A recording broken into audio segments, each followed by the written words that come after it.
In today's video, I'm going to show you exactly how to add a user in Xero step by step. Whether you're bringing on a new employee, giving your accountant access, or setting up permissions for payroll or projects, Xero makes it simple once you know where to go. I'll walk you through the entire process from start to finish, so you can confidently invite new users and assign the right roles.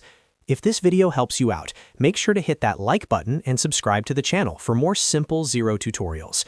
Now, let's jump straight into it. First, log into your Xero account at go.xero.com and open the organization where you want to add the new user. Once you're inside your Xero dashboard, look to the top left corner of the screen. You'll see your organization name displayed there. Go ahead and click on your organization name. A drop-down menu will appear. From that drop-down, select Settings. This will take you to the main settings area where you can manage general configurations for your Xero organization.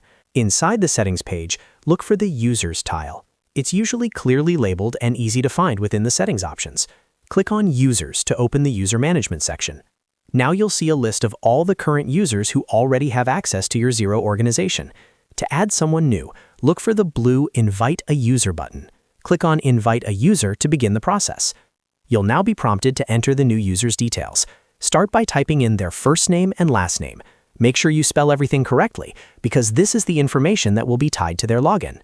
Next, enter their email address. This needs to be a valid email address that they can access, because Xero will send the invitation directly to this inbox. After entering their basic details, the next step is to select their permissions. This is a very important part of the process. Xero allows you to control exactly what each user can access within your organization. Depending on your subscription and setup, you may see options like business and accounting, payroll, or projects. Carefully choose the areas you want this user to have access to.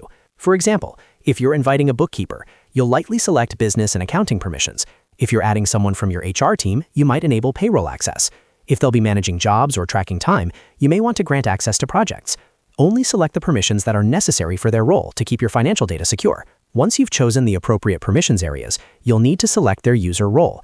This determines the level of control they have within those areas. Common roles include read-only and standard. Read-only access allows users to view information but not make changes. Standard access gives them the ability to work more actively within the system, depending on the permissions you selected earlier. Take a moment to double-check everything. Review their name, email address, permissions, and role to ensure it's all correct. Assigning the right level of access is essential for both security and smooth workflow management. When you're ready, click the Send Invite button. Xero will immediately send an email invitation to the user. They'll need to open the email and follow the instructions to accept the invite and set up their access. Once they accept, they'll appear as an active user in your users list. And that's it. You've successfully added a new user in Xero. As you can see, the process is straightforward once you know where to find the settings and how to assign permissions correctly. If you found this tutorial helpful, don't forget to like this video and subscribe to the channel for more easy-to-follow Xero guides. Thanks for watching, and I'll see you in the next video.